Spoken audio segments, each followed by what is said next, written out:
membantu kita untuk bisa menaikkan omset bisnis kita lewat Facebook Ads. Untuk lebih detailnya, mangga Kang Didit dipersilahkan. Tepuk tangannya.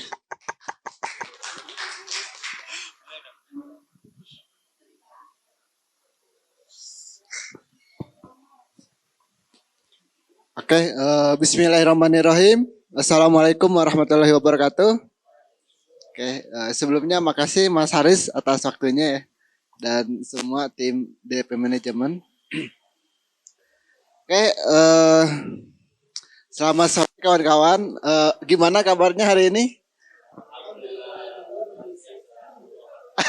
Udah kayak MLM aja ya. Oke, sebelum kita masuk ke materi, izinkan saya memperkenalkan diri saya dulu ya. Nama saya Didit ya. Jadi itu doang nama saya tuh, gak ada panjangnya. Didit udah itu aja, 5 kata gitu. Nah kebetulan sekarang saat ini saya diamanahi sebagai CEO dari Biodual Coach sama Kang Dewa Eka Prayoga. Itu, dan untuk aktivitas sehari-hari saya selain ya memang kerja di Biodual Coach, saya juga memang advertiser ya. Jadi saya biasa ngiklan dan lain sebagainya gitu. Nah pada kesempatan kali ini saya mau sharing ke teman-teman ya tentang apa itu Facebook Ads ya, dan gimana sih secara garis besar kita menjalankan Facebook Ads itu gitu. Nah tapi sebelum ke materi, nah di sini teman-teman udah ada yang pernah ngiklan atau belajar Facebook Ads belum? Oke, udah yang pernah belajar, siapa? Coba. Oke, pernah baca. Gak apa belajar siapa? Ini cari tentang Facebook Ads. Yang udah pernah ngiklan, pernah Instagram Ads dan boncos.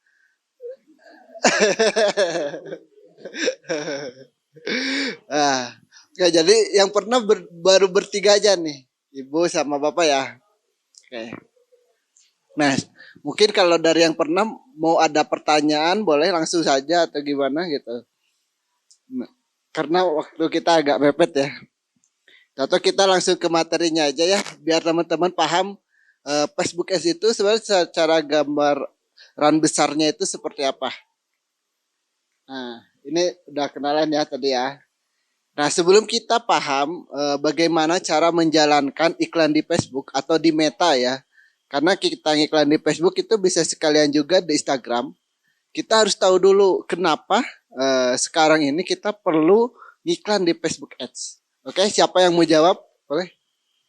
Menurut bapak-bapak dan ibu-ibu, kenapa kita perlu menjalankan iklan di Facebook Ads? Oke, jamaahnya banyak. Siap. Jamaah Facebook ya. Ini jamaahnya banyak.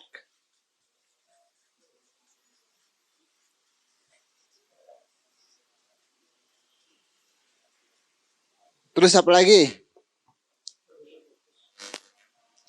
Jangkauannya luas. Nah.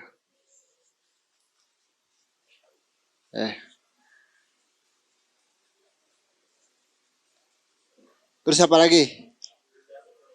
Terfokus. Terfokus ya dalam ini ya. Terfokus. Terus apa lagi? Apa tadi apa Pak? Gak sama ya. Ibu apa? Oh sama ya. Oke, ada lagi yang mau nambahin? Kenapa kita perlu ngiklan di Facebook Ads?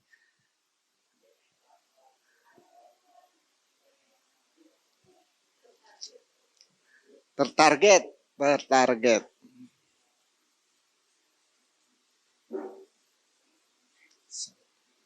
Terus ada lagi? Cepat. Nah, ini. Oke, tangan dulu buat bapak-bapak dan ibu-ibu yang jawab ya. Mantap. Oke. Nah, ini alasan kenapa kita perlu ngiklan di Facebook Ads ya. Itu, dan ini sangat betul sekali ya. gitu. Bahkan saya setiap workshop saya nanya kurang lebih sama ya. Nah, pertanyaannya gitu. Dan mereka rata-rata memang jawabnya seperti ini. Nah, kalau mungkin boleh saya nambahkan, selain dari 5 hal ini, ada 4 hal alasan kenapa kita perlu ngiklan di Facebook Ads. Yang pertama ya benar, jangkauannya luas. Nah, yang pertama. Yang kedua, dia itu spesifik, tertarget dan terfokus, ya.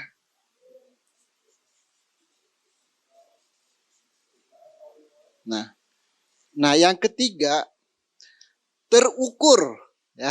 Nah, kita ngiklan di digital marketing itu terukur. Maksudnya apa? Kita bisa tahu berapa orang yang ngeklik WhatsApp misalnya. Kita bisa tahu berapa orang yang ngeklik iklan kita, ngeklik link website kita bisa tahu nih. Gitu, terukur.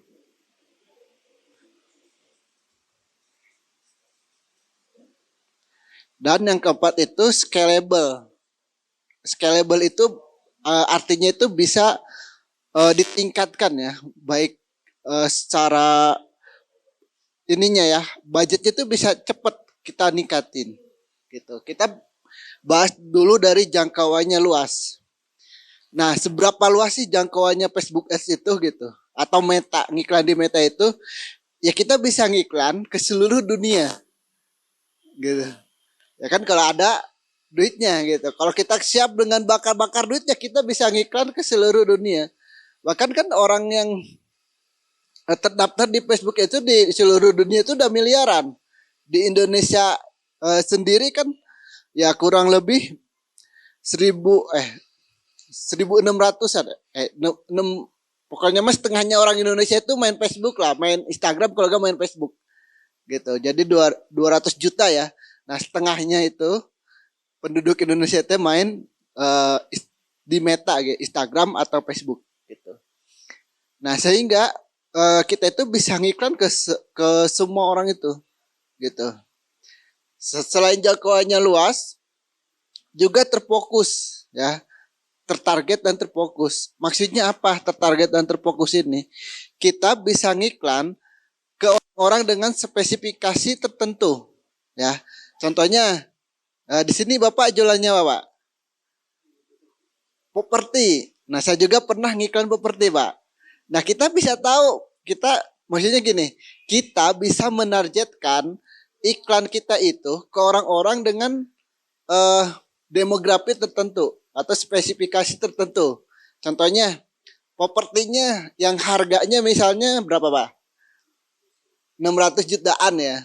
Nah, dengan Facebook Ads kita bisa memprofiling, kita bisa bikin yang namanya buyer persona.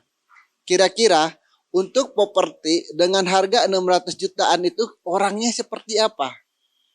Gitu. Kita bisa lihat dari mananya. Pertama misalnya dari gaya hidupnya. Contohnya dia kalau datang ke kita dia biasanya pakai produk apa nih dari segi brand.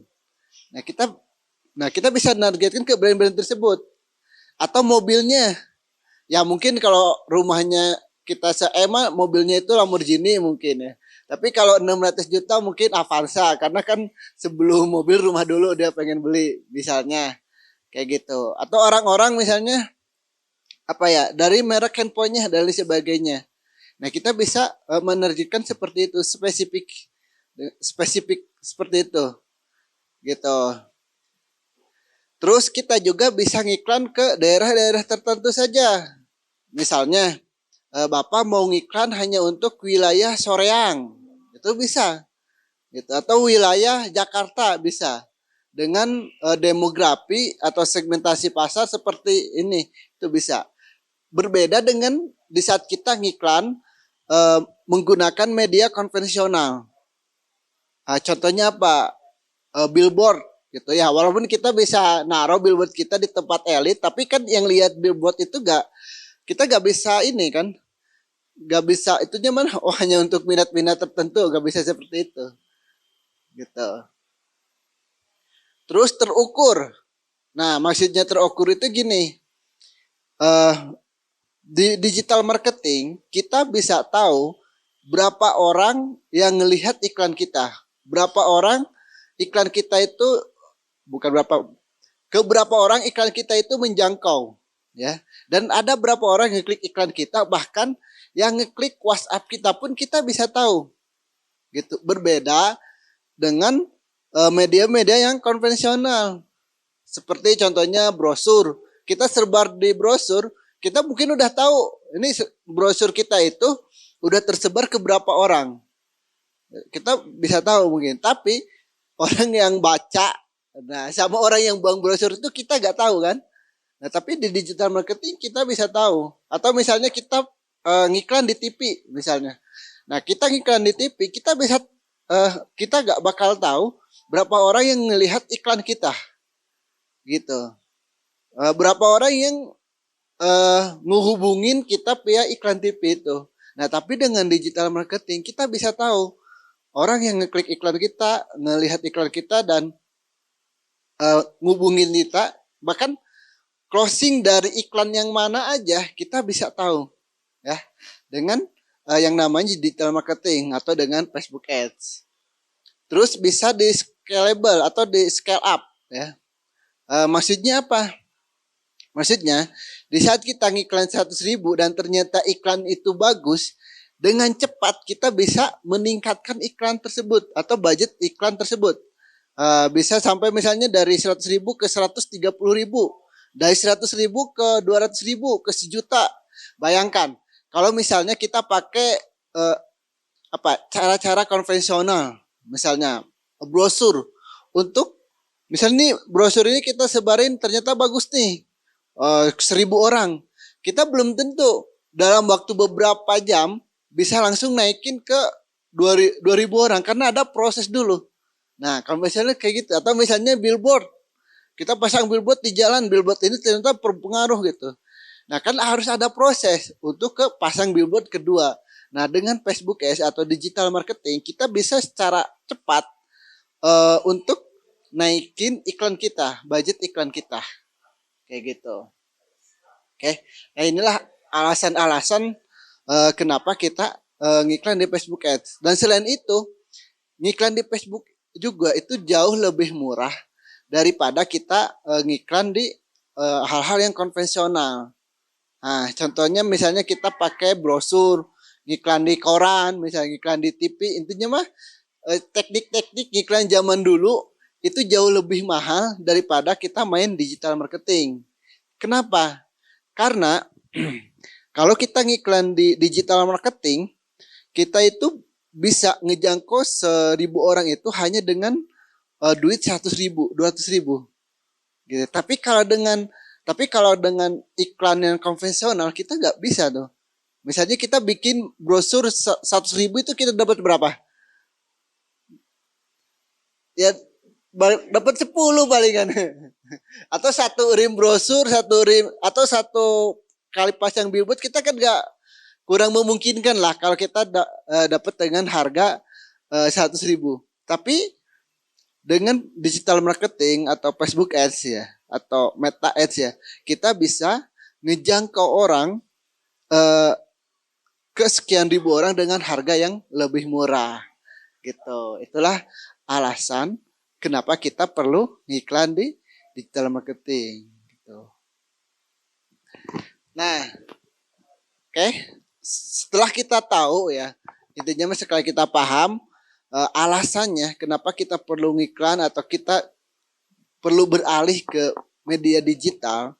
Nah sekarang kan yang kita cari itu bagaimana caranya, benar ya? Nah karena kan saya yakin nih teman-teman yang udah kesini dia udah tergerak nih, saya tuh kepo nih. Kumaha sih cara ngiklan di Facebook teh gitu, kumaha sih cara ngiklan di Instagram teh.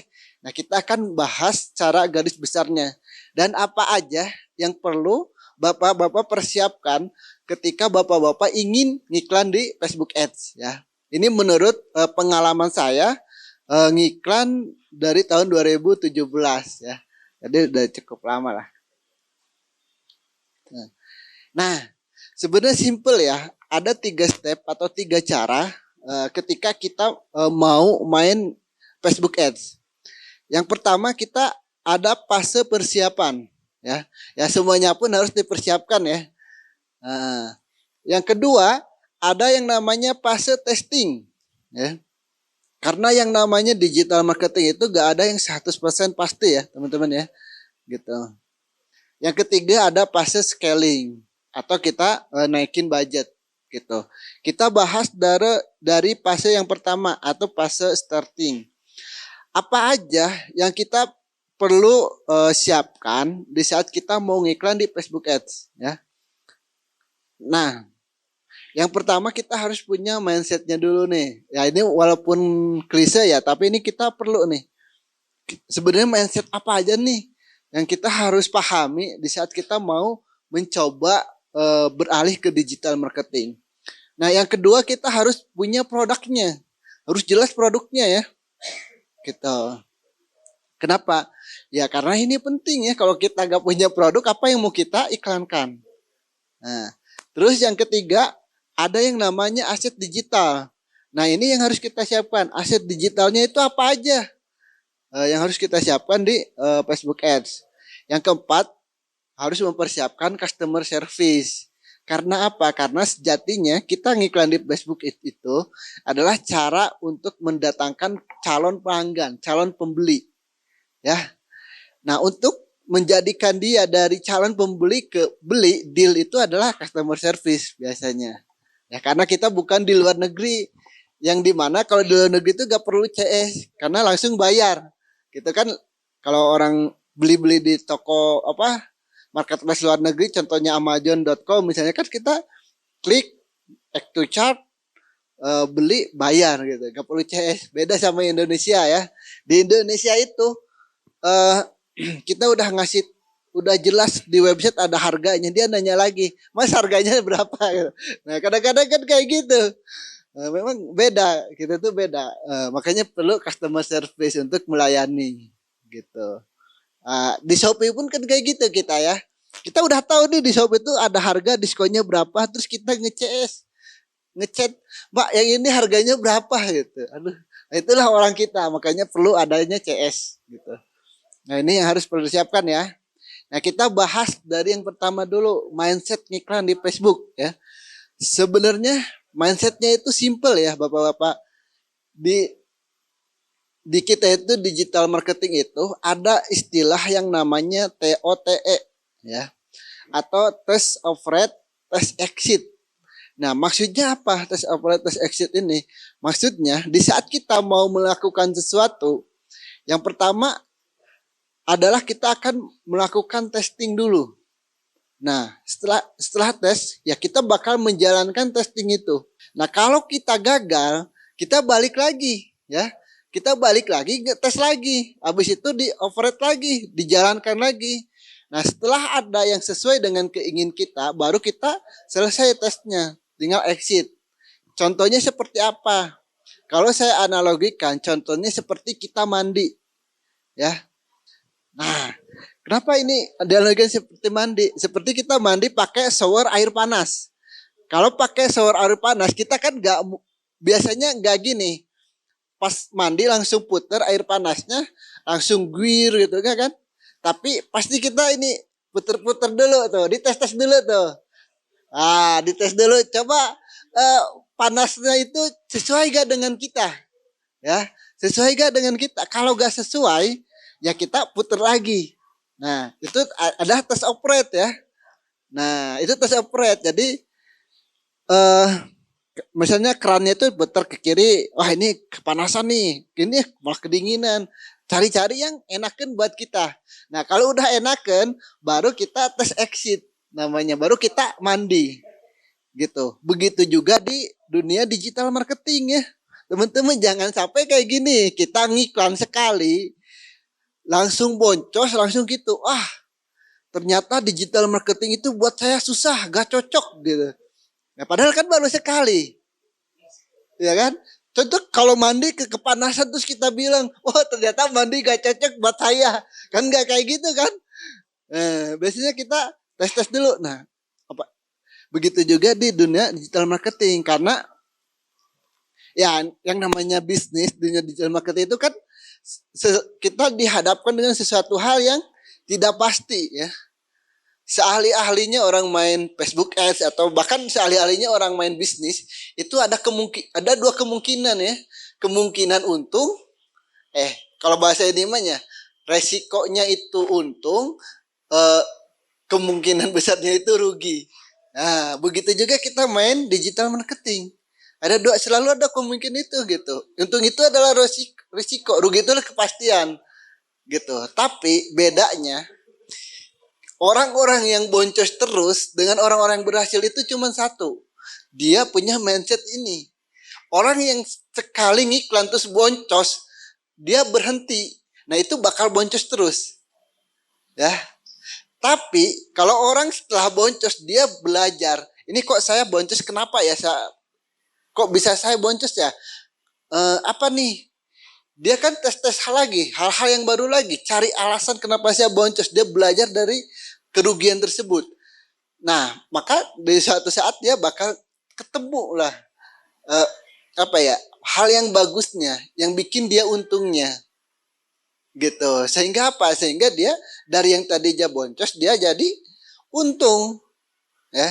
Ya begitu juga kan kita di saat kita mulai bisnis kan kita gak tahu. Misalnya contoh aja nih, kita mau buka gerobak bakso gitu. Kita udah bisa memastikan nggak itu pasti untung? Belum kan? Begitu juga kita main Facebook Ads digital marketing. Kira-kira sama seperti itu. Gitu. Tapi kalau kita gak tahu caranya, gak tahu ilmunya, ya biasanya baru sekali udah keluar, udah exit gitu. Udah langsung exit dia. Jadi dia tetap boncos gitu. Nah, sehingga di saat boncos ya yang harus kita lakukan itu adalah tes lagi. Nah, setelah tes ketemu yang pas baru exit gitu. Nah, ini mindset penting nih gitu di dunia digital marketing gitu. Karena gak ada yang pasti ya. Nah, terus ini analogi ya. Ini bisa di setel ya. Coba setel Mas. Nah, ini contohnya tes exit ya. Nah, ini ada anjing ya. Ya. Nah, dia mau ngelewati tangga bahasa ini mah jembatan ya. Nah, tapi dia gagal tuh. Nah, dia balik lagi tuh. Coba, dia gagal. Nah, dia balik lagi, tapi dia tetap belajar dia ya. Nah, dia belajar tuh. Set gitu lagi ya. Nah. Tuh dia dia susah, ke atasin susah. Ke bawahin susah. Dia masih cari cara. Gimana caranya berhasil. Nah, dia miringin lah, ternyata dia berhasil tuh. That's a good boy. You did it. Ternyata dia berhasil. Nah, intinya anjing aja dalam menyeberangi jembatan dia melakukan, dia sekali gagal itu dia gak langsung nyerah gitu. dia belajar lagi nih gimana caranya supaya dia berhasil gitu. Lah kita yang manusia masa gitu ya. Ya gitu kan. Jangan sampai kalah ya. Gitu. Nah, terus yang mindset yang kedua, nah di dunia digital marketing ini nih, jadi dua hal ini teman-teman harus dipelajarin ya di saat teman-teman rugi atau boncos ya. Ada dua hal yang biasanya terjadi nih. Yang pertama ada marketing, yang kedua ada sales ya. Nah, marketing ini dia itu tugasnya itu untuk mendatangkan lead.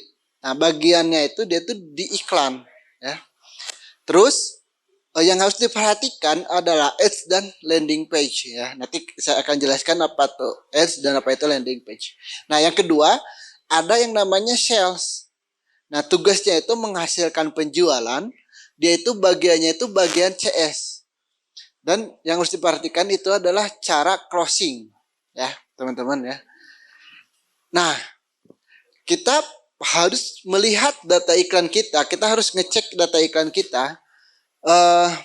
Di saat rugi ya, ini kalau di saat kita rugi, kita fokus ke dua hal ini aja, ke marketing atau ke sales. Kalau marketing itu bagian iklan, S dan landing page, dan sales itu bagian CS. Nah, kalau misalnya kita itu rugi kondisinya, kita itu boncos.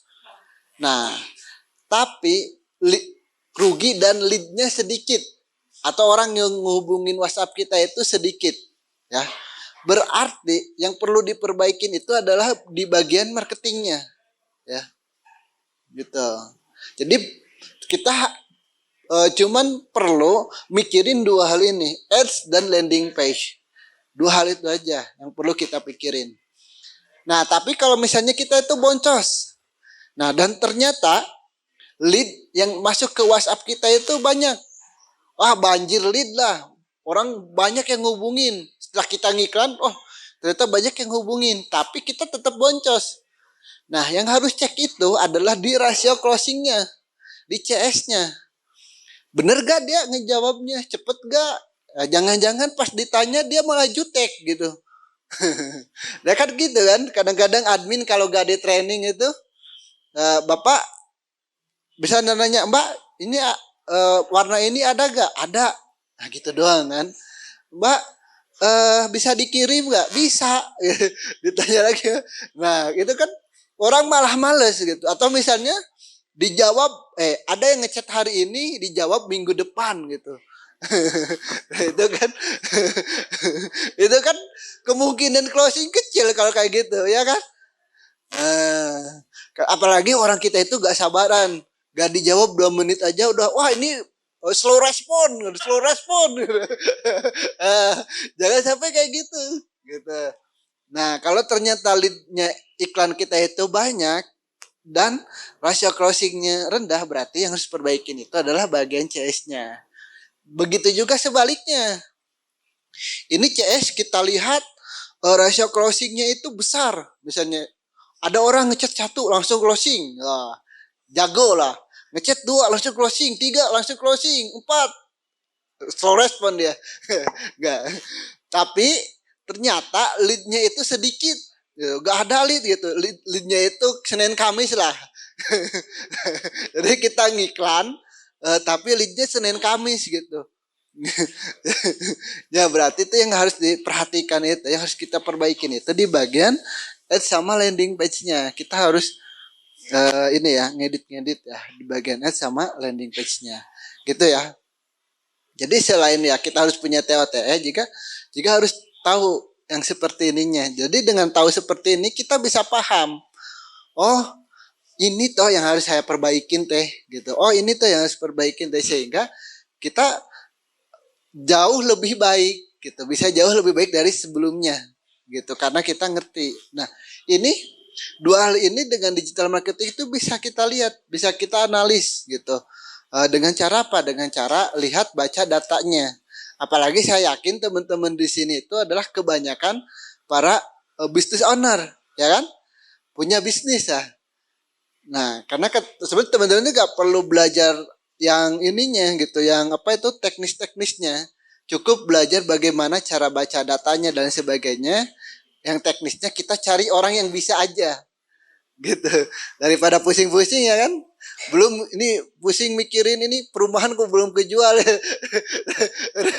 Udah harus mikirin iklan gitu. Lu cari aja orang yang bisa. Tapi yang wajib kita ngerti itu adalah bagaimana cara baca datanya. Dan kalau boncos, apa yang harus kita lakukan? Di mana yang harus kita tweak gitu, perbaikin gitu.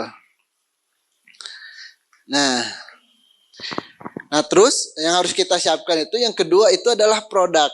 Nah, saya gak bakal jelasin produk apa yang perlu kita iklankan gitu, karena saya yakin di sini teman-teman udah punya produknya masing-masing, ya, gitu. Tapi produk itu kalau di Facebook itu dia memiliki 3 level. Ya, menurut kebijakan Facebook. Ada level pertama, level 2, dan level ketiga. Level pertama itu dia itu tipikalnya itu tidak masuk ke dalam tubuh. Terus tidak digunakan langsung untuk keperluan tubuh seperti dioles, diusap dan diresapkan gitu. Nah, contohnya seperti apa? Pakaian, alat-alat rumah tangga, aksesoris tertentu yang intinya mah kagak dimakan, kagak diolesin ke sini. Nah, itu level pertama. Ini adalah produk-produk yang paling aman kita iklankan di Facebook, ya.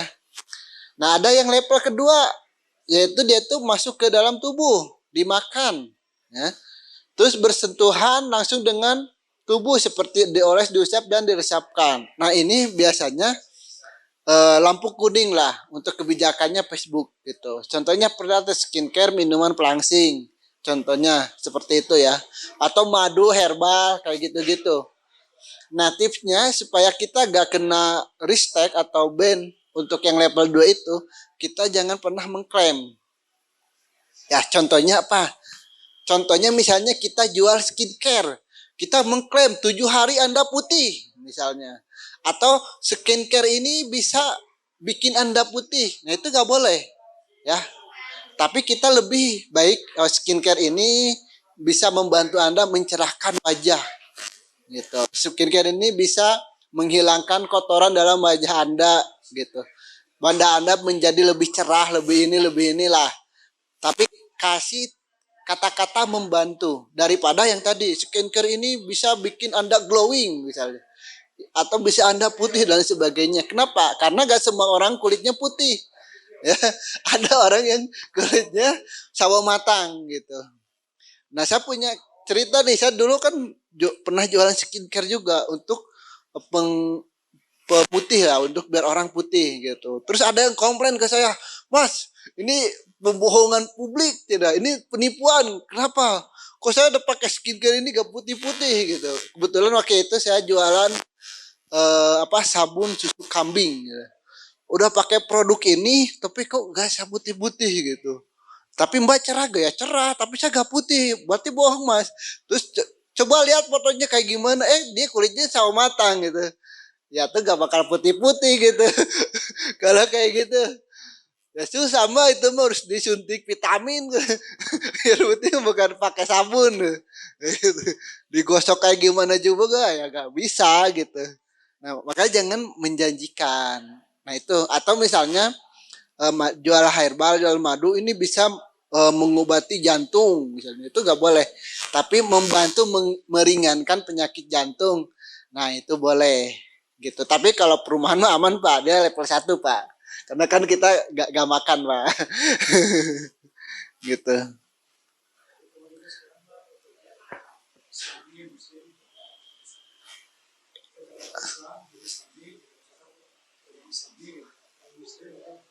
Udah gak bisa ya? Iya. Syariah mungkin masih bisa ya, tapi perumahan Islami ini. Iya. Memang karena yang berbau-bau agama sekarang gak boleh dia Facebook tuh. Bahkan interestnya pun dihilangin sama dia. Kita jualan hijab dulu kan bisa ngetargetin hijab, sekarang gak ada. Gitu. Caranya untuk itu kita tinggal ngakalin aja ke yang tipe-tipe seperti itu gitu. Nah, terus yang ketiga kita perlu menyiapkan aset digital ya. Nah, aset digital itu apa aja? Yang pertama itu adalah audience, yang kedua itu adalah konten, yang ketiga itu landing page dan tools ya. Nah, untuk audience kita akan bahas dulu bagaimana cara Facebook Ads itu bekerja atau Meta Ads itu bekerja. Yang perlu Bapak-bapak pahami, yang pertama adalah Facebook Ads itu adalah Facebook itu atau Meta itu, Instagram itu adalah media sosial, ya. Itu media sosial, bukan media untuk jualan. Yang harus teman-teman pahami gitu. Coba saya mau nanya ke teman. Di sini kalau teman-teman main Facebook, kira-kira apa aktivitas yang dilakukan di situ? Silaturahim. Terus apa lagi? Nah, beli barang. Ada marketplace, Facebook marketplace. Oke, selain itu apa lagi? Video Korea. Terus apa lagi? Lihat gosip. Lihat gosip. Terus apa lagi? Lihat kepoin temen lama. Mantan ya Pak ya? Mantan customer jam. Nah itu kan ya kecuali Bapak ini dia cari di Facebook Marketplace. Tapi itu kan udah jelas Facebook Marketplace. Tapi ya kebanyakan orang main Instagram, main Facebook, bahkan main TikTok itu ya itu untuk bersosial media. Bener ya? Ya kan kita sebenarnya kalau mau beli barang ya kalau ini paling cepatnya ke Tokped atau Shopee gitu. Ya tapi ya emang bener ya. Ya memang dia untuk sosial media intinya gitu. Ya itu buat nonton video Korea dan lain sebagainya. Nah dari situ posisi kita itu adalah menawarkan produk. Ya kita itu menawarkan produk ke mereka dengan catatan mereka itu belum kenal kita gitu dan belum tentu butuh produk kita. Nah, yang kedua selain Facebook Marketplace ya, Facebook itu adalah bukan media selling, tapi adalah media sosial sehingga keinginan untuk membeli harus dimunculkan. Gitu. Jadi kita harus narik supaya mereka itu mau beli produk kita, gitu. Terus pengguna Facebook itu dia itu memberikan informasi kepada Facebook seperti usia, jenis kelamin, email, nomor telepon, tempat tinggal, pekerjaan, terus status hubungan, fanspage yang di like dan sebagainya. Gitu. Nah ini ya kita kan daftar Facebook kan ini ada semua ya. Nah bahkan kita nge-share sesuatu, melihat sesuatu dan lain sebagainya, itu semuanya direkam sama Facebook ya. Bapak-bapak, ibu-ibu kalau mau tahu pasangannya dia suka apa aja di Facebook tinggal lihat aja beranda dia. Ya kan? Kalau misalnya bapak-bapak suka main bola, di Facebooknya itu semua tentang bola. Dan kita bakal berpikir, oh isinya Facebook itu kok bola semua ya. Bahkan ada ini saya nih, teman saya nih, dia bilang, Mas Didit, sekarang ya Indonesia tuh gawat. Kenapa gawat? Kok semuanya politik semua. Semuanya politik di Facebooknya tuh orang nge-share politik di IG politik. Kalau di saya enggak, kalau di saya bola, kalau enggak UFC, MMA gitu. Kebetulan saya suka ini kan nonton UFC gitu. Tapi dia pusing ya. Ya iyalah dia sukanya politik gitu ya, pasti Facebook itu bakal merekomendasikan hal-hal yang dia sukai. Kayak gitu. Nah, kalau bapak-bapak kan beda-beda ya. Ada yang wih, foto uti-uti semua gitu. Nanti dia coba cek tuh suaminya. Oh berarti dia sering scrolling uti-uti tuh gitu. Hati-hati ibu gitu. Jadi tapi kalau foto cowok-cowok maco semua itu lebih hati-hati lagi tuh.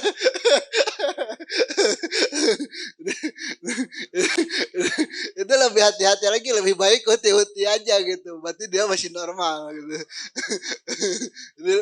Rada aman lah ya, rada aman lah. Nah, kalau bola terus ya tadi misalnya tentang seni ini gak apa-apa bu, gitu, domelin gitu. Gitu. Ya karena begitu Facebook itu bakal merekomendasikan apa yang orang sukai. Begitu juga dengan iklan. Nah dengan kita menargetkan sesuatu dengan kita menargetkan sesuatu dalam iklan kita, berarti Facebook itu bakal mengirimkan iklan kita itu ke orang yang menurut dia tepat. Ya, contohnya apa?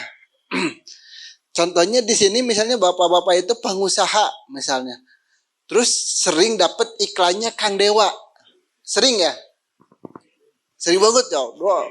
Berubah ini, berubah itu. Ya berarti memang interestnya bapak-bapak itu adalah sesuatu hal yang berhubungan dengan pengusaha. Betul ya? Interestnya belajar bisnis gitu, cari-cari tip-tip bisnis. Nah, maka ketemunya adalah iklan-iklannya yang berhubungan dengan bisnis. Nah, coba kalau ibu-ibu tadi yang suka nonton Korea. Iklan-iklannya apa Bu biasanya yang datang? Coba cek dulu. Biasanya ya jumpa fans gitu. Konser Korea gitu, kayak gitu-gitu. Nah, kan tuh belajar bahasa Korea ini pasti hal-hal yang seperti itu. Nah, itulah tersegmentasinya Facebook itu di situ. Gitu. Nah, karena iklan itu bakal muncul berdasarkan apa yang kita sukai. Sehingga apa? Iklan di Facebook itu ya banyak orang yang berhasil gitu. Oke? Nah, tapinya ada kayak gini nih. Nah, ini ya cara melihat iklan kita itu sukanya apa di Facebook itu ya. Kena di situ nih, di klik ini nih, mengapa Anda melihat iklan ini? Nah, ada di sini nih. Nah, musim pelabuhan orang-orang lokasi utama di Indonesia ada. Nanti ketahuan mengapanya gitu. Tapi masalahnya ini. Nah, kita kesimpulan dulu ya. Kesimpulannya kan ini ya, iklan itu muncul berdasarkan apa yang diberikan pengguna kepada Facebook, berdasarkan demografi, like, Facebook dan interest atau yang kita sukai. Tapi kabar buruknya adalah Facebook itu tidak benar-benar tahu si orang ini suka apa enggak gitu. Contohnya di sini. Nah, di sini ada ini ya, Chelsea, Arsenal, terus Tottenham dan Man City. Nah, kira-kira sayanya suka yang mana nih? Itu udah jelas ya. Gak ada itu. Nah, dari Pak ini kira-kira saya suka yang mana? Ya, yang penting gak ada MU ya lagi kalah. Gak ada MU sekarang ya. Yang penting gak ada MU. Nah, saya sukanya Man City. Tapi kok Facebook itu membaca saya itu suka ini dan ini. Kenapa? Karena saya juga nge-like Chelsea, Arsenal dan ini Tottenham. Gitu. Nah, ini kabar buruknya gitu. Tapi kabar baiknya ya Facebook itu bakal ngasih kita sebagai advertiser orang-orang apa yang mereka sukai gitu. Nah, kan belum pinter juga dia. Guys, gak pinter banget ini gitu. Nah, kesimpulannya apa?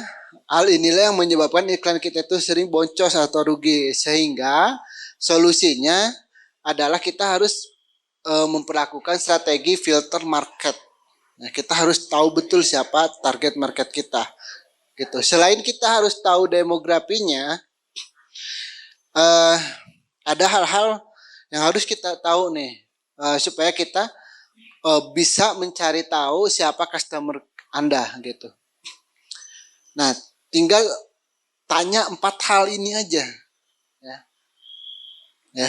Jadi kalau misalnya kita jualan apa nih? Nah, untuk tahu siapa target market kita misalnya. Misalnya di sini Bapak jualan apa, Pak? Oh, jualan gamis muslimah. Nah, misalnya ya. Nah, sebelum kita melakukan 4 pertanyaan ini, ya kita harus tahu dulu segmentasi marketnya, terutama demografi dan geografinya. Demografi itu biasanya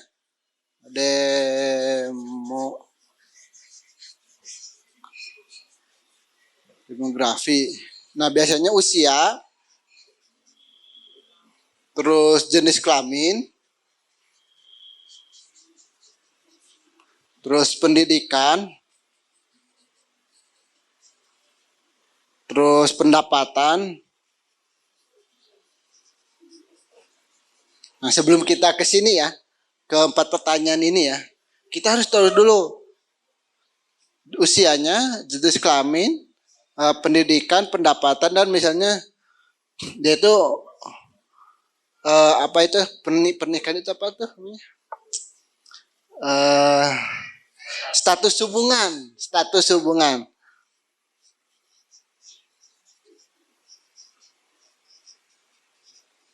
Nah, ini status hubungan lah ya. Nah, kita harus tahu dulu usia target market kita itu berapa. Ya. Nah, teman-teman, sebagai business owner jangan sampai bilang kayak gini, Pak, mau jualan ke siapa? Semua orang gitu. Nah, kayak jangan kayak gitu ya. Karena apa? Semua itu beda-beda keinginannya. Kalau kita menjawab kita mau jualan ke semua orang, berarti kita nggak tahu ke siapa kita mau ngiklan atau produk kita itu cocoknya untuk siapa. Ya, karena misalnya ini gamis muslimah, itu tuh dia beda-beda. Niche marketnya itu beda-beda, ya. Nah, tapi minimal kita harus tahu dulu usianya berapa. Misalnya usia berapa, Pak? Hah? Mahmud Abbas ya? Mahmud. Mahmud Abbas. Mahmud Abbas baru anak satu. Ya, berarti misalnya Mahmud Abbas itu 25 sampai 30 ya. Jenis kelamin perempuan ya. Terus pendidikan apa? SMA. Nah, terus pendapatan per bulan berapa? Kira-kiranya?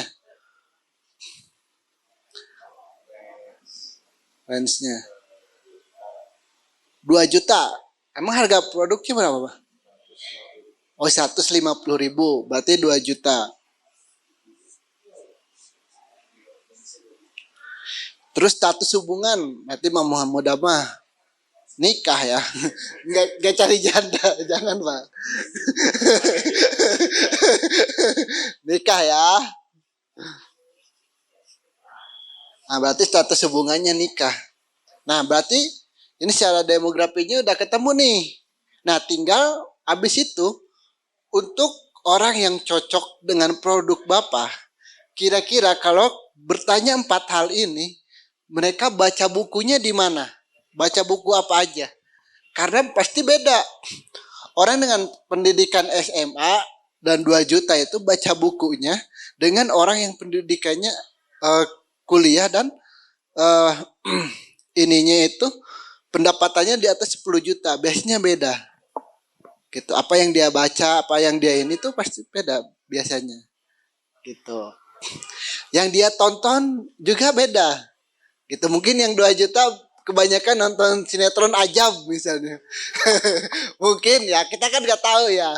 Tapi kalau yang 10 juta mungkin Korea karena ada di Netflix gitu. karena kebanyakan itu di Netflix misalnya. Kayak gitu. Nah, ya berarti dia tuh kira-kira dia nonton apa aja nih gitu. Di sini dia di apa yang dia baca itu termasuk ini ya. Dia baca bukunya apa, terus dia baca majalah apa, dia ikut training apa, terus dia nonton video apa. Nah, kita tinggal tulis-tulis aja. Tapi kalau misalnya mau yang pasti banget, ya kita nanya ke customer kita. Kita perhatiin nih, customer kita itu kira-kira dia pakai baju apa gitu, tontonnya apa, kita kan bisa ngobrol. Yang paling gampang ya memang harus ngobrol dengan mereka kayak gitu.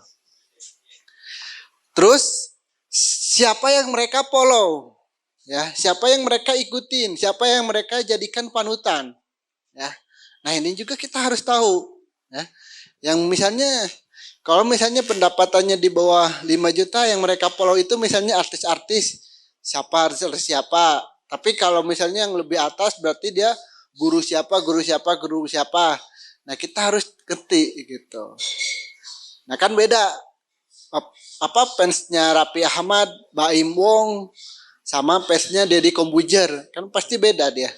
Atau orang-orang yang suka nontonnya tentang edukasi pendidikan, dan itu pasti beda dengan orang-orang yang suka nonton pranknya Baim Wong gitu. Kan biasanya beda ya. Atau ya orang-orang yang suka nonton Nagita misalnya gitu. Atau orang-orang yang suka nonton siap misalnya. Kan pasti beda ya. Demografinya tuh pasti beda. Terus di mana mereka hangout? Mereka kumpulnya di mana? Gitu. Mungkin kalau ini mah di mana ya, di teras rumah mungkin pengajian itu. Tapi bisa juga kan pengajian atau di mana gitu. Terus itu juga pasti beda gitu. Terus produk apa yang mereka pakai ya. Nah, yang pasti paling banyak itu di sini ya. Misalnya dia pakainya apa? Produknya, jam tangannya apa? Pensil alisnya apa? Skincare-nya apa? Nah, itu kita kalau bisa tahu ya perlu tahu nih. Untuk nanti kita targeting di Facebook Ads kayak gitu. Nah, ini contohnya ya. Misalnya kita jualan gamis muslimah tadi. Nah, misalnya apa yang mereka lihat? Misalnya, oh muslimah itu dia ngelihatnya tuh tentang majalah Sabili misalnya. Terus Mutiara Muslimah. Yang mereka follow siapa? Misalnya Aagi, Oke setnya Dewi misalnya. Terus Seren Sungkar. Mereka hangoutnya di mana? Kalau nggak tahu ya nggak usah ditulis. Terus mereka pakainya apa? Misalnya Wardah, Eljata, Safira dan lain sebagainya. Nah, kita ini aja. Jadi untuk mengenali market kita ya kita harus ngobrol dengan market kita. Gitu. Ya itulah. Ya kita harus turun gitu ke lapangan buat ngobrol mengenali market kita. Selain kita bisa tahu demografi mereka, kita bisa tahu interest mereka, behavior mereka, kita juga bisa tahu kan apa yang mereka inginkan untuk pengembangan produk kita apa aja. Kayak gitu. Nah, kalau mau pakai aplikasi, ada aplikasinya yang namanya Sumo untuk cari tahu market kita. Gitu. Terus setelah itu yang harus kita persiapkan ya di bab ini ya, aset digital itu adalah ads kreatif atau iklan kita. Ya, kita harus benar-benar serius membuat iklan kita atau konten iklan kita. Karena yang pertama orang lihat di saat dia scroll di Facebook itu adalah ini gambarnya, ya. Nah, yang kedua adalah judul di sini. Yang ketiga baru dia ngelihat di sini, ya. Nah, ini menurut penelitian ya. Menurut penelitian Facebook itu memang ini. Jadi memang di saat kita membuat gambar, memang harus membuat orang berhenti. Ya. Intinya di situ, gambar itu supaya orang berhenti. Kalau judul sama copywriting ini, biar orang paham maksud dari gambar itu apa aja. Gitu. Nah, terus ini elemen-elemen yang ada di dalam content ads ya, ada image, video, headline, primary text, deskripsi, dan website URL. Nah, kita langsung aja ya. Nah, kalau konsepnya ya beriklan itu biasanya kan ada pakai AIDA. Kemarin kan pernah belajar copywriting sama Mas Apik kalau yang ikut ya. Nah, ini bisa teman-teman pelajari ya. Banyak ya di luar formula-formula copywriting kayak gini. Terus, nah kita bahas dari gambar dulu. Ya, kita bahas dari gambar dulu atau foto gitu. Nah, kenapa ini penting ya? Pertama, dengan foto produk atau gambar kita itu ya ini untuk kita bahan memulai promo digital kita, marketing digital kita gitu ya, karena ya kita itu yang iklanin gambar, yang namanya internet gambar ya atau video gitu. Dan manusia kita itu adalah makhluk visual. Sehingga kalau makhluk visual itu proses transfer informasinya lebih cepat jika melalui visual seperti foto dan video. Terus untuk membangun identitas produk atau brand untuk meningkatkan kepercayaan customer atau calon customer gitu. Terus tipsnya untuk gambar itu seperti apa? Tipsnya itu ini ya, untuk gambar atau video di iklan Facebook. Pertama, rasionya itu 1:1 dan 4:5 ya. Terus gunakan gambar yang bikin orang berhenti atau bikin orang ngeklik gitu. Terus sesuai dengan bahasa customer persona dan lebih baik harus ada modelnya, ya. Harus ada modelnya. Apalagi kita jualan baju, jualan pakaian. Itu tuh ada modelnya itu kayaknya wajib dah. Menurut saya ya. Gitu. Kenapa? Kita coba tes aja di sini. Nah, di sini ada 2 gambar. Coba tebak. Yang ini harganya berapa, yang itu harganya berapa? Hah? Coba. Kira-kira mana yang lebih mahal? Yang ini apa ini? Yang ini ya. Nah, kalau dari aku yang kanan ya. Yang kanan ya. Ini yang lebih mahal ya. Oke. Nah, yang ini mana yang lebih menarik Bapak-bapak? Apa? Yang kanan ya. Yang kanan ya. Di sini yang kanan ya. Nah, nah terus, nah ini, ya otomatis ya yang lebih menarik itu yang ini ya. Jujur aja ya, saya jujur ya. Ya karena ini kan kita lihat mannequin doang gitu. Nah, di sini kan lihat orang. Ya. Kenapa? Dan ini kira-kira yang lebih mahal yang mana? Yang kiri kan? Nah, dari Bapak yang kanan ya, dari saya yang kiri. Yang kanan kan? Tapi faktanya apa Pak? Ini itu yang dipakai oleh model ini adalah baju yang sama. Warnanya sama. Bedanya itu apa? Bedanya yang satu mau pakai patung, yang satu mau pakai orang. Dan kenapa kita itu perlu pakai gambar? Karena dengan perlu pakai model, karena dengan pakai model orang itu bisa ngebayangin. Oh, aku pakai baju ini, kira-kira bakal seperti itu loh, seperti yang di model loh. Bener ya? Bener kan? Nah, dan untuk baju misalnya itu gak perlu model yang mahal. Yang penting enak dilihat mata gitu. Kan ada cewek memang cantik gitu, tapi kok gak enak dipandang mata gitu. Ada yang kayak gitu. Jadi gak sirk, ada yang banyak yang kayak gitu. Tapi ada cewek yang biasa aja misalnya. Tapi kok dilihat tuh seneng, bikin seneng kan, banyak yang kayak gitu. Gitu. Nah, dan kalau untuk menarik perhatian laki-laki itu pakai perempuan, ya. Jadi kalau kita punya ini ya, punya produk laki-laki ya, atau bapak perumahan, kan kebanyakan laki-laki tuh, itu untuk yang ngajak itu ya perempuan, ya karena itu kan secara alamiahnya kayak gitu.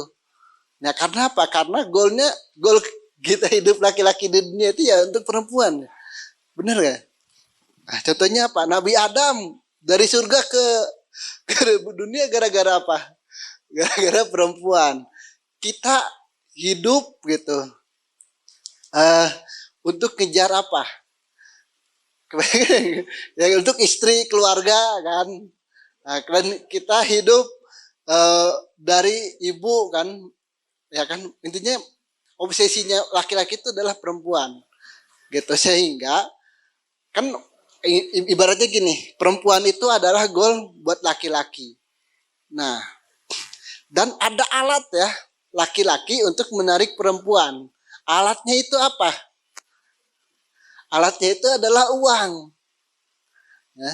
Nah, kalau mau narik perhatian laki-laki, ya kita pakai hal-hal yang pertama yang menjadi goal mereka, yang kedua pakai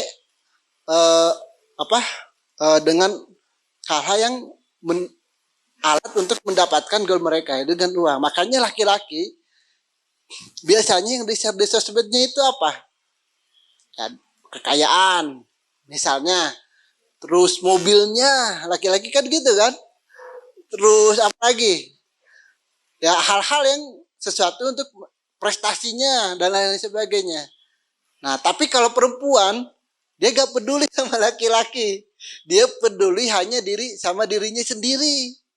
Bener ya? Bener gak? Karena apa? Coba kalau perempuan yang di-share di sosmed itu apa? Dirinya. Ya maka untuk menarik perhatiannya perempuan ya pakai perempuan juga. Gitu. Nah itu salah satu tipsnya ya. Ya itu memang alamiahnya orang ya kayak gitu ya. Bukan hal bukan ini ya. Maksudnya bukan rasis atau apa ya. Memang kayak gitu gitu. Nah, karena perempuan itu dia hanya peduli dengan dirinya sendiri gitu. Oke. Nah, selanjutnya kita juga bisa pakai video ya. Nah, alasan kita menggunakan video itu apa aja? Yang pertama, informasi yang disampaikan video itu lebih mendalam ya. Yang kedua, video itu bisa mentransfer informasi dan mentransfer emosi. Nah, coba aja ibu-ibu yang nonton Korea saat melihat yang sedih dalam video itu ikutan nangis gak? Kenapa, Bu? Karena kan kebawa emosi ya kan? Nah, itulah ininya video itu. Kita itu orang itu selain informasi ya, kita bisa main emosi orang. Gitu. Apalagi dulu kan suka ada nih video-video yang apa itu namanya? Thailand. Yang jadi kok jadi sedih dan sebagainya gitu, atau ya asuransi, tiba-tiba asuransi, atau nonton video Korea, oh jadi kok ke bawah gitu, ke bawah sedih, ke bawah ini, bahkan ada juga orang itu main bola gitu, nonton bola ikut tendang gitu, kan ke bawah emosinya. Nah, itulah kelebihannya video, berbeda dengan gambar. Kecuali kalau gambar orang tua kita yang mungkin udah meninggal dan sebagainya, mungkin kita bisa kebawa emosi ya karena inget suatu hal gitu. Tapi kalau gambar orang, misalnya kita lihat gambar nggak ada inian emosinya, kita hanya dapat informasi aja. Nah, itu kelebihan kita menggunakan video, bisa mentransfer informasi dan emosi. Terus kalau di Facebook, video itu bisa dibuat custom audience dan memfilter orang-orang yang memiliki niatan lebih. Nah, terus kita bisa bikin 4 tipe video di saat kita iklan. Yang pertama adalah video edukasi, video testimoni, video hard sell, dan video retargeting. Ya karena keterbatasan waktu saya gak bakal bahas satu persatu ya. Betul ya. Nah, ini tips-tipsnya aja nih buat video di iklan nih. Ya maksimalnya 2 menit. Yang lebih bagus itu adalah videonya 15 detik, jangan panjang-panjang ya. Bahkan sekarang itu source video itu paling diminatin ya. Kenapa TikTok bisa melejit gitu? Karena apa? Karena dia itu pakai videonya itu 1 menit. Ya.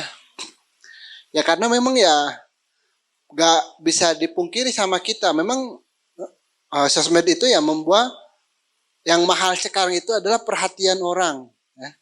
Nah, dengan video kita bisa dapat perhatian orang gitu, dan biasanya gak lama gitu. Makanya cukup 2 menit aja maksimal, dan lebih bagus 15 detik aja gitu. Dan ini berdasarkan penelitian ya, apalagi Facebook ya, orang itu cuma nonton video itu 7 detik pertama ya. Jadi jangan panjang-panjang gitu, kecuali kita mau edukasi yang lebih ini dan kita bikin videonya benar-benar serius gitu. Jadi 7 detik, kalau dia menarik dia lanjutkan, kalau dia gak menarik dia stop gitu. Nah, ini kalau kita main Facebook kita bisa ngeliat konten pesaing di sini, Facebook Ads Library namanya. Nah, di Facebook Ads Library ya, Facebook Ads Library, cari aja di Google nanti ada gitu, untuk lihat konten-konten orang-orang gitu.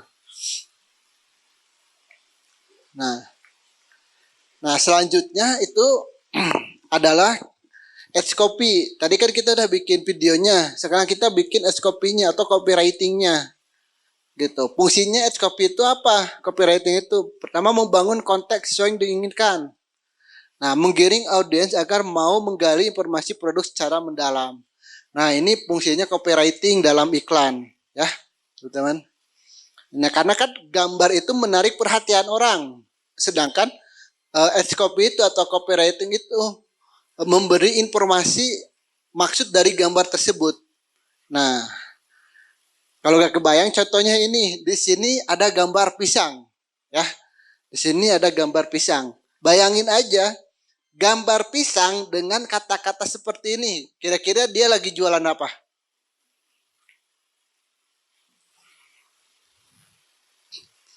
Lagi jualan apa? Nah, lagi jualan pisang, bener ya? Tapi gambar pisangnya, bayangin gambar pisang, gambar seperti ini ya. Tapi dengan kata-kata seperti ini. Nah, kira-kira lagi jualan apa? Nah, itu yang maksudnya memberikan konteks ya. Gambarnya apa aja dikasih copywriting itu jadi berubah konteksnya. Ya contohnya seperti tadi. Gambar pisang dikasih tulisan seperti ini, kita semua paham kalau ini memang lagi jualan obat kuat ya. Obat pisang. Nah, kalau yang ini kita ini memang lagi jualan pisang. Gambarnya pisang, kata-kata seperti ini dia jualan pisang. Nah, itu maksudnya memberikan konteks gitu. Dan ini harus clear ya. Nah, konteksnya gitu. Nah, ini anatominya ya, ada headline ya. Headline-nya itu dia adanya di sini. Nah, ini pendek-pendek aja ya untuk headline-nya. 4-7 kata aja gitu. Terus kata-katanya apa? Kata-katanya kalau saya lebih suka di sini itu adalah kata-kata pertanyaan. Dan pertanyaan itu bentuknya problem. Kenapa? Karena gini, orang itu bisa sadar atau dia terpengaruh dengan kata-kata kita saat dia ditanya. Gitu. Contohnya seperti ini. Awalnya misalnya saya gak tahu kalau saya itu ada jerawatan misalnya. Tapi ada orang yang nanya, Mas lagi jerawatan ya? Ya otomatis saya jadi tahu. Dan jadi saya di otak saya tuh, oh punya problem. Lagi ada jerawatan nih. Gitu. Nah. Atau misalnya ini. Kita gak punya rumah misalnya. Belum punya rumah. Terus ada yang nanya, Mas rumahnya di mana? Gitu. Itu kan buat kita jadi problem nih. Mas sudah punya rumah atau belum? Misalnya. Nah itu kan jadi, wah mikir kita. Yang tadinya kita gak punya rumah aja, enjoy-enjoy aja. Gara-gara ada yang nanya, jadi kepikiran. Nah bener, sering kayak gitu kan. Nah itu dengan pertanyaan kita, orang itu bisa timbul, dia merasa punya masalah. Dari yang tadinya dia merasa tidak punya masalah apa-apa. Gitu. Atau bisa juga menciptakan urgensi dengan penawaran waktu terbatas. Nah, ini contoh-contohnya ya. Nah, terus di sini ada primary text. Nah, primary text itu dia adanya di sini. Nah, ini kita bisa menggunakan menggunakan konsep PAS atau problem, agitasi, dan solusi untuk iklan di sini ya. Oke. Nah, terus di sini ada deskripsi ya di iklan ya, deskripsi. Jadi ini headline, ini primary text, ini gambar, dan ini deskripsi.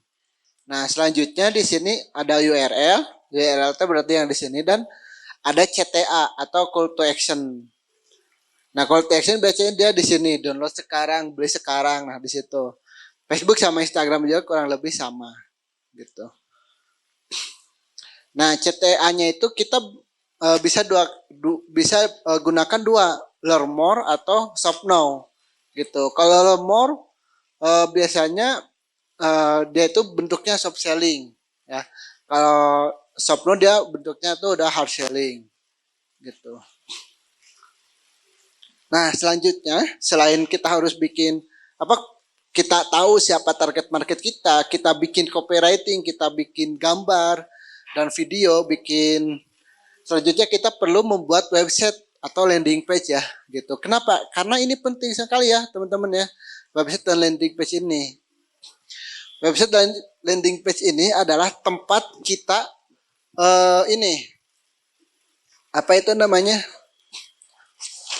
menjelaskan lebih spesifik tentang produk kita.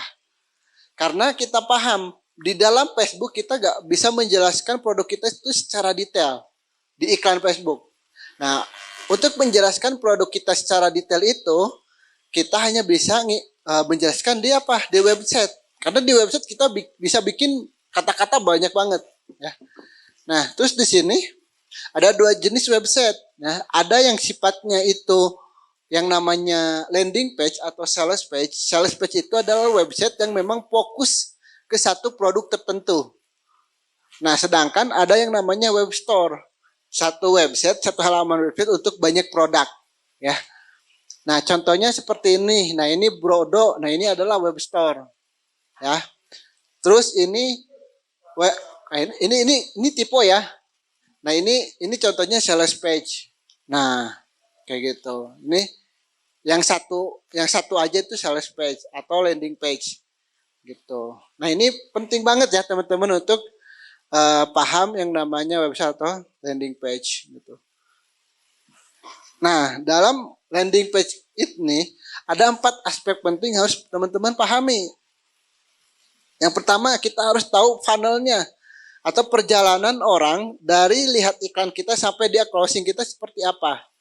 Nah, biasanya untuk funnel ini ada 2 tipe. Ada orang yang ke WhatsApp, ada yang ke form order. Ya. Terus kita juga harus memastikan website kita itu cepat, ya teman-teman. Jangan sampai lola gitu. Terus harus ada penawarannya. Dan kita juga harus memperhatikan penyajian konten dan copywritingnya gitu. Nah, tentu saja yang harus kita siapkan, kita juga harus mempersiapkan yang namanya Business Manager Facebook.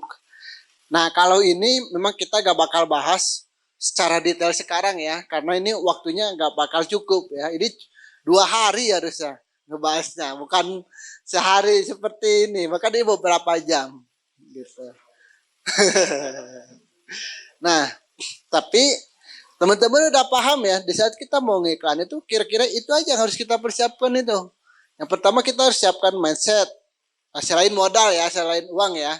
Kita harus mempersiapkan produk kita. Kita harus mempersiapkan video iklan kita untuk kita iklankan. Kita harus mempersiapkan copywritingnya, kata-katanya nih yang bikin orang mau beli seperti apa.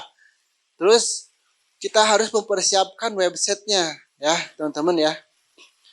Nah, karena dan ini adalah yang paling lama ya, bikin persiapan ini adalah paling lama. Dan kalau teman-teman gagal mempersiapkan, iklannya pun biasanya gagal juga. Gitu, dan lama dan krusial. Gitu, karena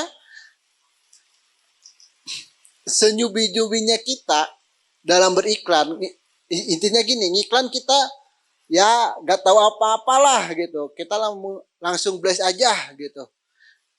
Tapi persiapan kita itu udah oke banget, matang banget gitu. Itu kemungkinan besar untung itu gede gitu. Kita setting audiens kita itu ke orang yang kira-kira tepat gitu. Gambar-gambarnya bagus, bikin menarik orang gitu. Terus copywritingnya clear gitu, bikin orang paham apa yang kita inginkan. Penawaran di dalam landing page-nya bagus. Tapi cara ngiklan kita itu salah. Itu kemungkinan besar untung itu ada. Gitu. Kenapa? Karena kita itu ngiklan ke manusia. Ya. Facebook itu hanya sarana kita menyampaikan informasi. Ya. Gitu. Jadi persiapannya itu penting. Gitu. Nah, sekarang kepada fase testing iklan. Gitu.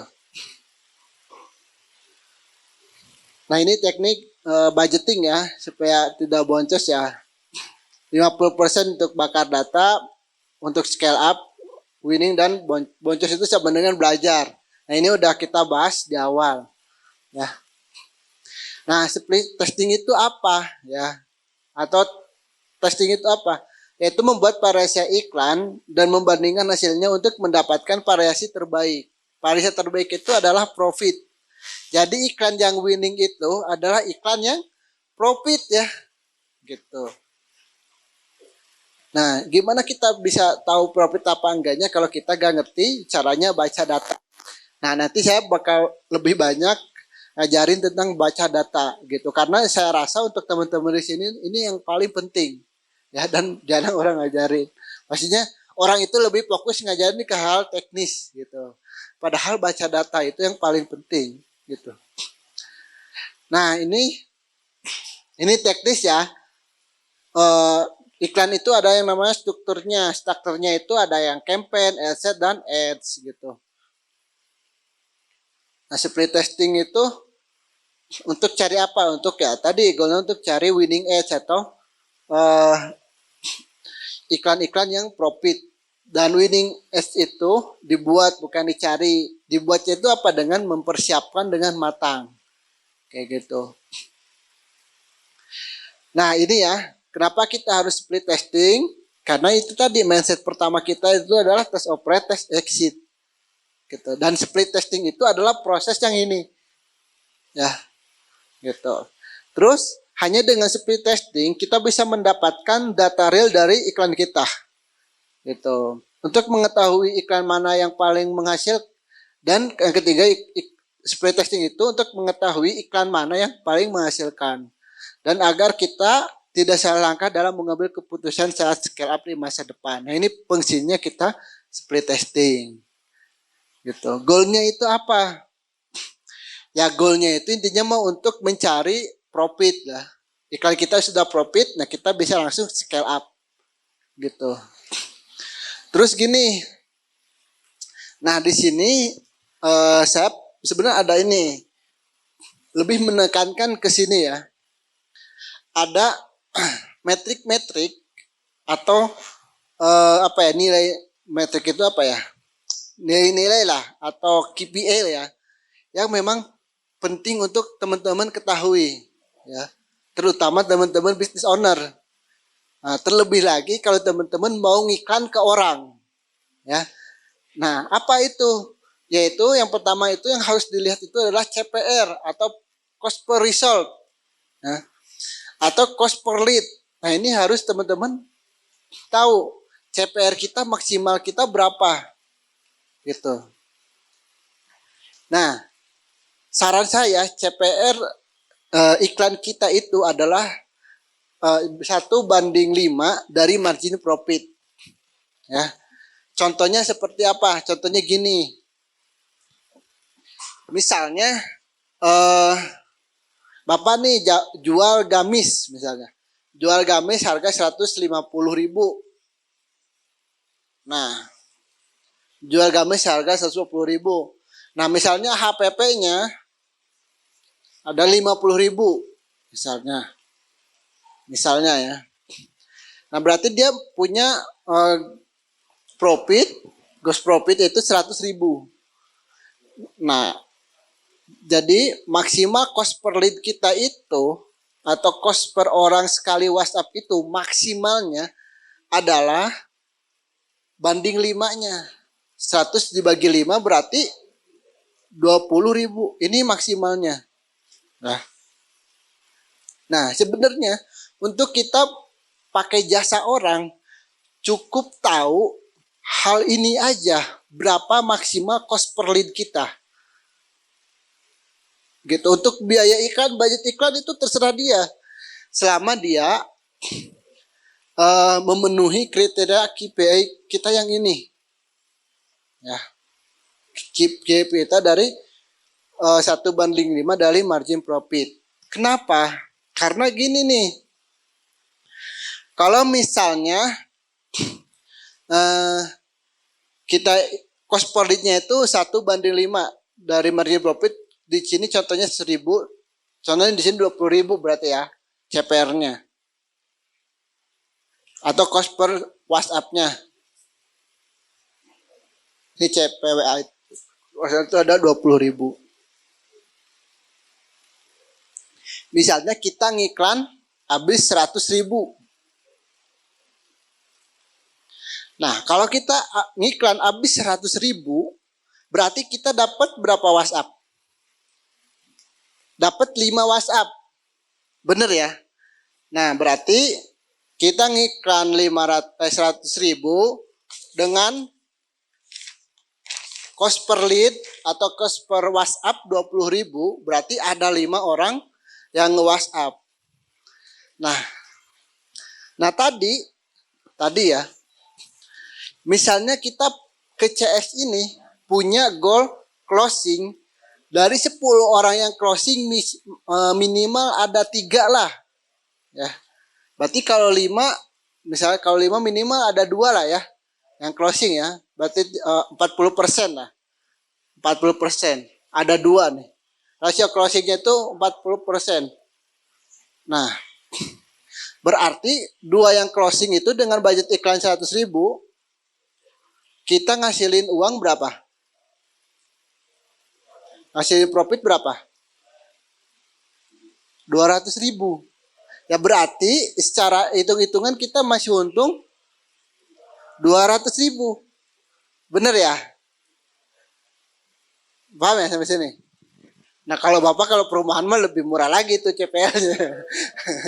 Karena resiko closing-nya biasanya lebih rendah gitu. Nah jadi cost per akuisisi kita itu ya, jadi dibagi, bentar. Jadi 100.000 kan? Biaya iklannya 100.000. Jadi 50.000 cost per akuisisinya. Nah, kan ada dua. Kan ini dibagi dua. Kan. Nah, dapat jadi cost iklan dibagi dua closing berarti 50.000. Gitu. Jadi hitung-hitungan kita masih dapat 100.000 ya. Gitu. Nah, dengan kalau stabil aja 20.000. Mau datang 1.000 lead juga dengan stabil CPR-nya 40%. Rasio closing-nya 4 ini kan 40% ya kita tetap untung. Benar ya? Kalau kita stabil di angka 20.000 cost per lead-nya. Jadi dalam mengeluarkan budget iklan kita gak bakal ragu-ragu ya. Karena kita udah tahu maksimal cost per lead kita itu di angka 20.000 ya. Maksimal minimal rasio closing kita itu di angka 40% gitu. Sehingga mau kita misalnya mau dapat omset misalnya 10 juta per hari. Berarti bukan dapat untung 10 juta per hari. Berarti kita harus ngejual berapa? 1.000 ya? 100 ya. Kita harus ngejual 100. Nah, misalnya kita mau dapat profit 10 juta per hari, kita harus ngejual 100. 100 itu gini, di sini. Misalnya gini. Misalnya kita mau dapat untung 10 juta per hari. Misalnya. 10 juta per hari. Jadi kita karena untung kita 100.000,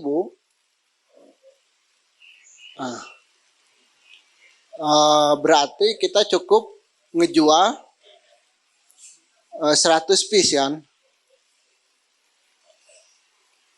Nah untuk budget iklannya kira-kira berapa? 100? Jangan ini. Jadi untuk budget iklannya itu, ini harus dibagi 40% dulu. Nah ini dibagi 40% berapa? Dikali apa dibagi ya? Tado, kok jadi bingung ya? ya intinya mah ya untuk dapatin 100 PCS itu, piece itu, ya ini harus dikali 40%, jadi kira-kira berapa? Bentar. Nah, 4.000. Ya, dikali 40%, 100 dikali 40. Tadu, kita ambil ini kalkulator.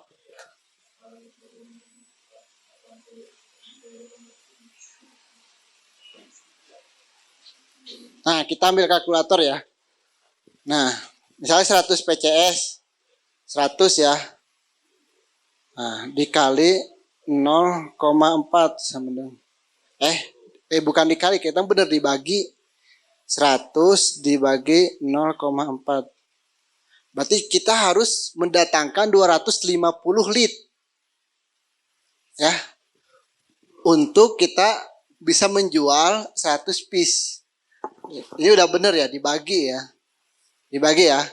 Untuk kejual 100 piece kita cukup kita harus mendatangkan 250 lead ya. Nah, oke. Nah, biaya iklan yang harus kita keluarkan itu berapa? 250 dikali 20.000. Jadi berapa? 5 juta.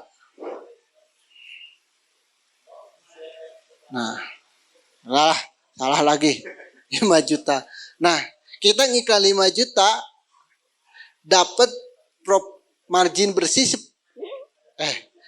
dapat margin 10 juta, berarti ini 10 dikurang 5 juta ya. Jadi kita ngiklan 5 juta dapat profit 5 juta.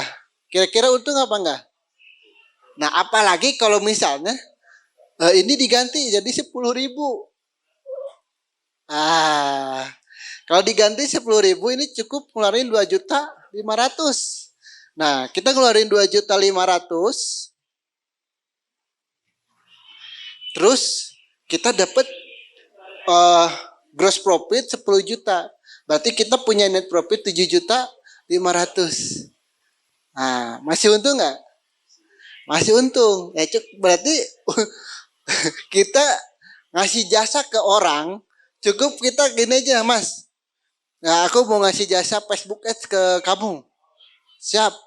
Tapi aku maksimal cost per lead-nya itu sekian ya. Misalnya untuk kita cuma 50.000. Maksimal cost per lead-nya itu 10.000. Kalau lebih dari itu gak mau gitu. Atau cari cara supaya 10.000. Kita ya tinggal hitung-hitung aja. Kita mau dapat sehari berapa nih. Budget kita misalnya 100 juta, Mas. Habisin tuh dengan cost per lead 10.000 gitu. Oke. Tinggal kayak gitu aja. Kayak gitu. Paham ya? Nah, ini yang penting harus teman-teman pahami. Nah, selain ya kalau teknisnya mah kan bisa tapi ini yang harus dipahami. Gitu. Ya, kenapa? Ya karena nah, sialnya nih orang itu banyak yang nggak paham. Tapi dia goalnya kata agensi awareness ya, jadinya awareness terus aja, nggak closing. Tapi kalau kita udah punya KPI kita kayak gini, Mas, pokoknya saya mau ngiklan ke kamu, saya itu punya hitungan cost per lead-nya itu maksimal segini ya, gitu. Misalnya tadi 20.000 ya. Gitu. Oke, untuk budgetnya sama selama cost per lead-nya segini, saya siap support budget berapapun. Gitu.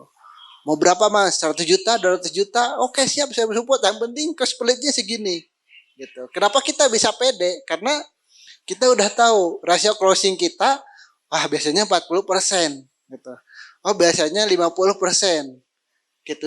Sehingga supaya untuk mendapatkan lagi untung lebih banyak itu kayak gimana? Ya ini bisa gak rasio closingnya dinaikin jadi 50%. Nah, bisa gak ini jadi 60%.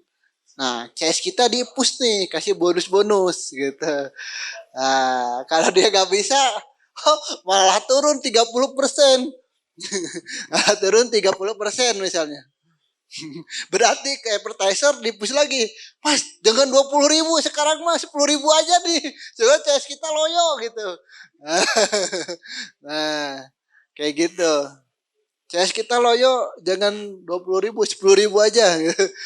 Cost per lead-nya. Nah, tapi ini tuh ada banyak pengaruhnya. Gitu.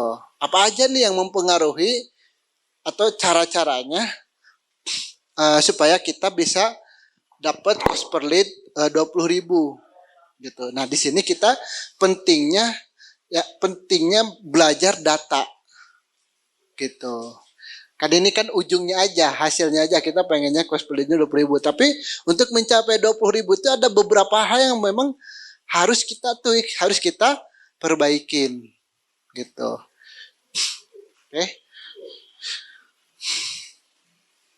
Nah, ini ya. Nah, maka kita harus paham yang namanya baca data iklan di Facebook Ads ya. Nah, untuk paham baca data iklan, kita harus ngerti juga yang namanya customer journey di iklan ya. Kita harus paham yang namanya customer journey di iklan. Customer journey di iklan itu ya kurang lebih seperti ini. Ya. Nah, misalnya nih, ibu itu lagi lihat video Korea di Facebook ya, misalnya. Nah, lihat video Korea di Facebook. Terus, atau di IG misalnya.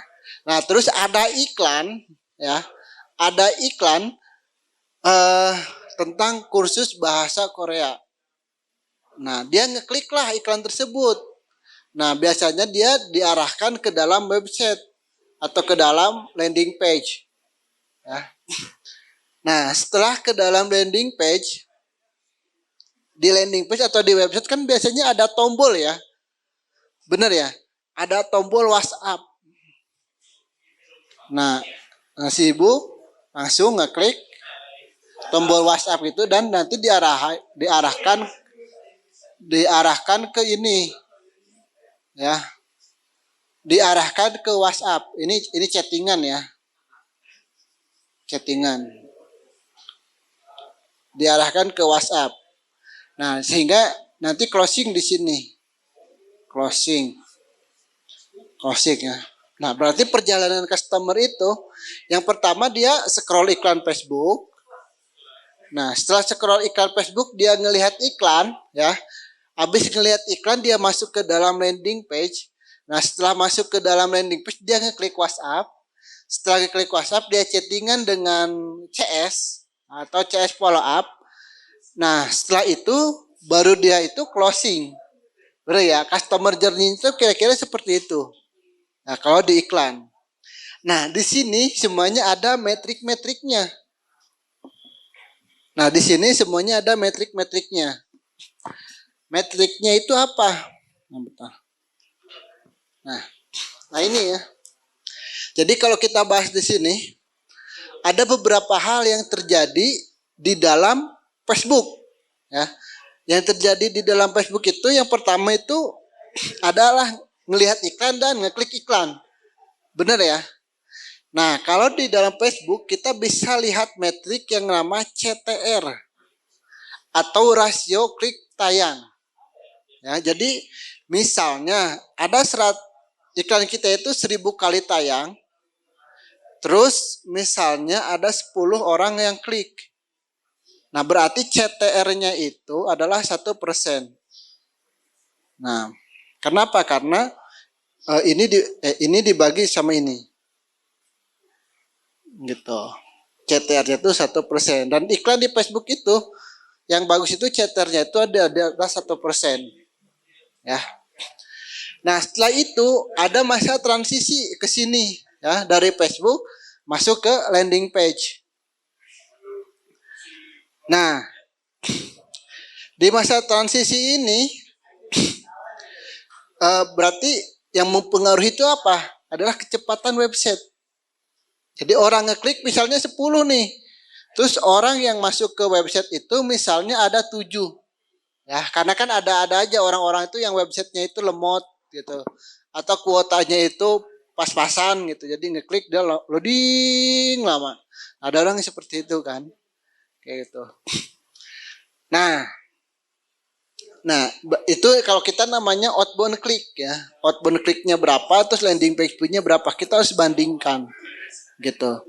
Terus abis itu ada yang masuk ke dalam LP atau traffic website ya. Nah, ini kan 7 nih. Nah, orang yang masuk ke dalam website, kita harus bandingkan juga dengan orang yang ngeklik tombol WhatsApp. Ya. Nah, sebenarnya ada yang namanya Facebook Pixel ya. Yaitu untuk apa? Untuk men-tracking semua aktivitas di dalam website kita. Ya. Nah, itu Facebook Pixel ya. Nah, tapi ini konsep baca datanya aja. Ya. Nah, kita harus bandingin orang yang masuk ke website kita sama orang yang klik WhatsApp. Gitu. Bagusnya itu adalah dari sini ke ngeklik tombol itu misalnya bagusnya itu di angka 10%. Jadi kalau misalnya orang yang masuk ke LP-nya itu 100, berarti minimal orang ngeklik tombol WhatsApp itu ada 10 orang. Ya. Nah, setelah itu orang klik tombol WhatsApp, dia masuk ke chattingan. Nah, bagusnya itu orang yang ke chatting itu adalah 70%, berarti dari 10 7 nih. Nah, setelah orang chatting dia closing. Nah, ini closing ya di sini ya. Dia closing. Nah, closing biasanya kan kita anggap aja 40% atau 30 sampai 40%. Kayak gitu. Nah, jadi metrik-metrik di Facebook itu kita cukup tahu aja CTR-nya berapa. Terus orang yang masuk ke dalam website berapa, orang ngeklik tombol WhatsApp berapa, gitu. Orang yang masuk ke dalam WhatsApp berapa dan orang yang closing berapa. Gitu. Itu cara baca datanya. Nah, di sini kan saya udah ada metrik-metrik yang normal ya, yang normal terjadi. Tapi metrik-metrik yang saya kasih ini tuh memang di setiap industri bisnis itu sama. Nah, itu beda-beda gitu. Nah, misalnya gini. Nah, bentar. Nah, ini adalah yang dilakukan oleh advertiser itu di sini aja nih. Advertiser itu ada dia mengupayakan orang masuk ke dalam WhatsApp. Ini ada tugasnya advertiser. Karena yang mengupayakan orang yang closing itu adalah tugasnya CS. Ya. Nah, misalnya gini, kita udah ngiklan 100.000 nih. Ternyata yang ngeklik iklan kita itu gak ada sama sekali. Berarti yang perlu diperbaikin apanya? Nah, kalau tadi kan secara garis besarnya. Nah, kalau di sini nih iklan kita itu tayang 10.000, tapi gak ada yang ngeklik. Yang harus diperbaikin adalah apanya? Kontennya, copywritingnya. Nah, dua hal itu nih harus diperbaikin. Gitu. Nah, yang ngeklik udah ada nih. Dari 1.000 tayang misalnya yang ngeklik 10. Tapi orang yang 10 ini, yang klik 10 ini gak masuk ke website. Kira-kira yang harus diperbaikin apa? Kecepatan situsnya. Bener ya? Karena apa? Karena orang yang 10 ini dia gak landing ke sini, ke dalam website kita. Ya. Nah, setelah itu, misalnya, ini udah bener nih. Ada 100 nih yang masuk ke dalam LP kita. Nah, tetapi orang yang chat WhatsApp itu gak ada nih. Gak ada satu sama sekali. Berarti yang harus diperbaikin apanya? Landing page-nya. Ya. Iklan penawaran di landing page-nya tuh yang harus kita perbaikin. Nah, oke. Ininya udah bagus nih. Dari 100 ada 10 orang yang ngeklik misalnya tombol WhatsApp-nya. Terus ada yang ngechat juga 7 gitu. Tapi gak ada closing sama sekali. Yang harus diperbaikin siapanya? CS-nya. Kayak gitu. Sehingga dengan tahu seperti ini, di saat kita boncos, kita bisa memperbaikin.